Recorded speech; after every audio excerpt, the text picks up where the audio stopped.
Friends हम hello friends, हम गोविंद पांडे एवं सरस्वती पांडे का हिंदी साहित्य का वस्तुनिष्ठ इतिहास जो पढ़ रहे हैं, उसमें हमारे 7 पार्ट पहले आ चुके हैं और ये पार्ट 8 है।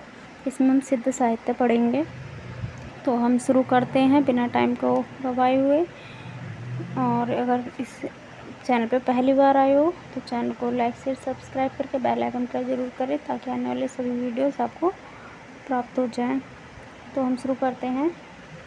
फर्स्ट पॉइंट है इसका, सरहप्पा को हिंदी का प्रथम कवि माना जाता है। इसके बाद है, इन्हें सरोज वज्र, राहुल भद्र आदि नामों से भी जाना जाता है। इनके उपनाम जो है ये पूछ लिए जाते हैं, नाम इनके हैं अन्य नाम में। और हिंदी का प्रथम कवि किसे माना जाता है तो सरहप्पा को माना जाता है। और सिद्धों में सबसे पुराने सरहप्पा हैं, मतलब सरहप्पा हैं, इनको ही बोला जाता है। इसके बाद है, सिद्धों ने बौद्ध धर्म के वज्रयान तत्वों का प्रचार करने के लिए जो साहित्य जन भाषा में लिखा वह हिंदी के सिद्ध साहित्य की सीमा में आता है। वज्रयान का जो केंद्र था वो कौन सा था? श्री पर्वत पर रहा वज्रयानियों का केंद्र। उसके बाद है, सहजानियों की भाषा का नाम संध्या भाषा है। इसके आगे है, कुछ विद्वानों ने संध्या भाषा का अर्थ यह बताया है कि ऐसी भाषा जिसमें संध्या के समान प्रकाश और अंधकार का मिश्रण है। ज्ञान के आलोक से उसकी सारी बातें स्पष्ट हो जाती हैं।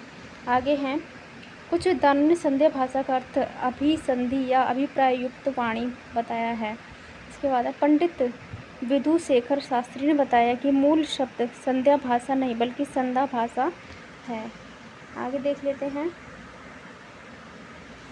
ज्योतिश्वर ठाकुर रचित वर्ण रत्नाकर जो कि 14वीं सदी में लिखा गया था, उसमें वो मैथिली ग्रंथ है जिसमें 84 सिद्धों के नाम दिए गए हैं। ठीक है, सिद्धों की संख्या कितनी है? 84 है। नाथों की संख्या 9 है।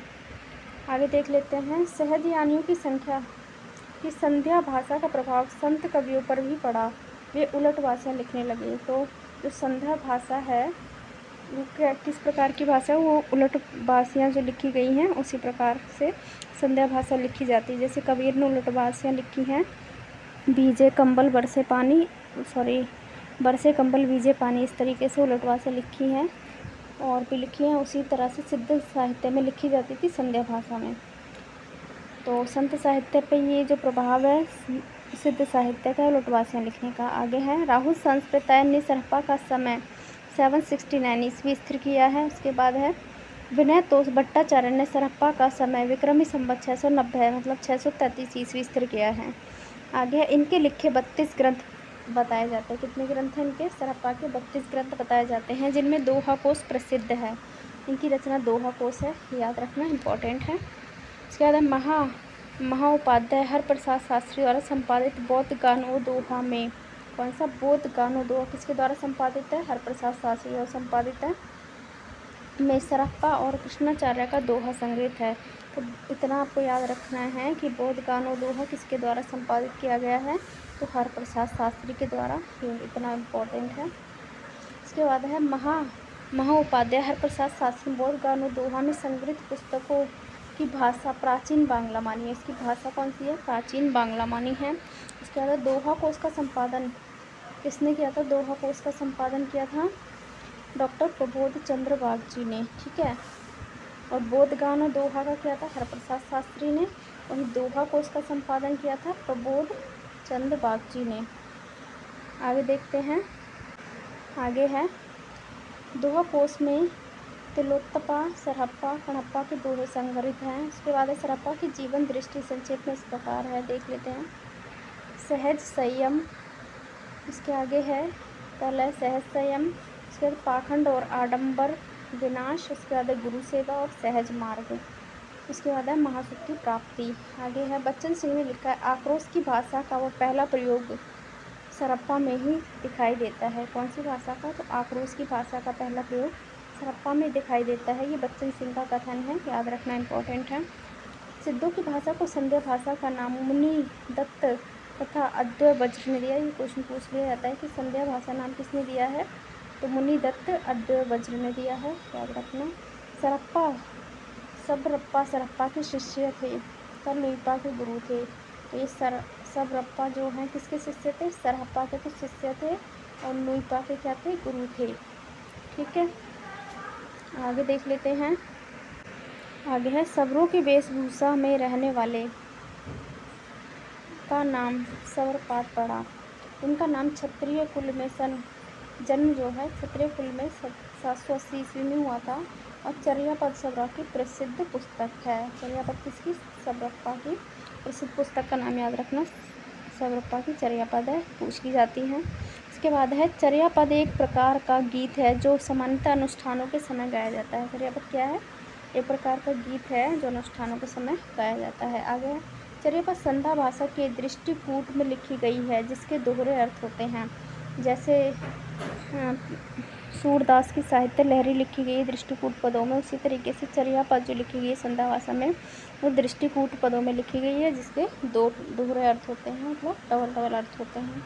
आगे है सिद्ध साहित्य में दोहा कोश की रचना परिनिष्ठित अपभ्रंश में हुई है तथा चर्यापदों की भाषा चर्यापदों की अवहट्ट में। तो याद रखनी है कि दोहा कोश की जो रचना हुई है वो परिनिष्ठित अपभ्रंश में हुई है, इसमें परिनिष्ठित अपभ्रंश में, और जो चर्यापद हैं उनकी जो रचना हुई है वो अवहट्ट में हुई है। आगे है सिद्धों का दोहा और चर्यापद संत साहित्य में क्रमशः साखी और शब्दी में किंचित रूपांतरित हो गया।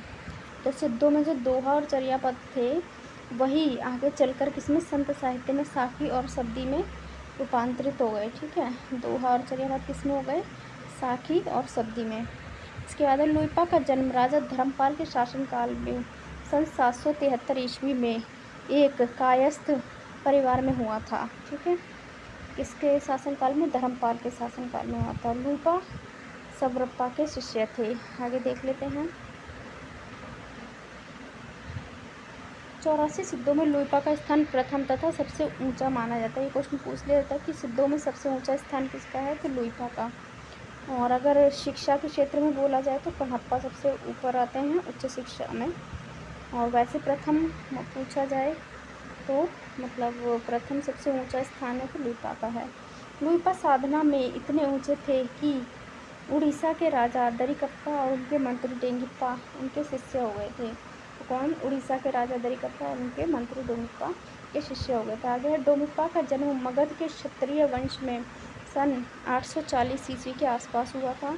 इसके बाद आगे है इनके द्वारा रचित कितने ग्रंथ हैं? तो 21 ग्रंथ इनके द्वारा रचित बताया जाता है। किसके द्वारा? डोमिप्पा के द्वारा। इनकी जो प्रसिद्ध रचना है वो डोम्बी गीतिका और योगचर्या और अक्षर द्वीपोपदेश, ये तीनों इम्पोर्टेंट रचनाएं हैं, पूछ ली जाती हैं। डोम्बी गीतिका, योगचर्या और अक्षर द्वीपोपदेश। अक्षर द्वीपोपदेश तो वेरी वेरी इंपॉर्टेंट है, पूछी जाती है। डोमिप्पा विरूपा के शिष्य थे। किसके शिष्य थे? डोमिप्पा विरूपा के शिष्य थे। विरूपा के शिष्य थे, याद रखना है। कणप्पा सिद्धों में सर्वश्रेष्ठ विद्वान थे, मतलब शिक्षा के क्षेत्र में या विद्वानता में कौन सर्वश्रेष्ठ थे?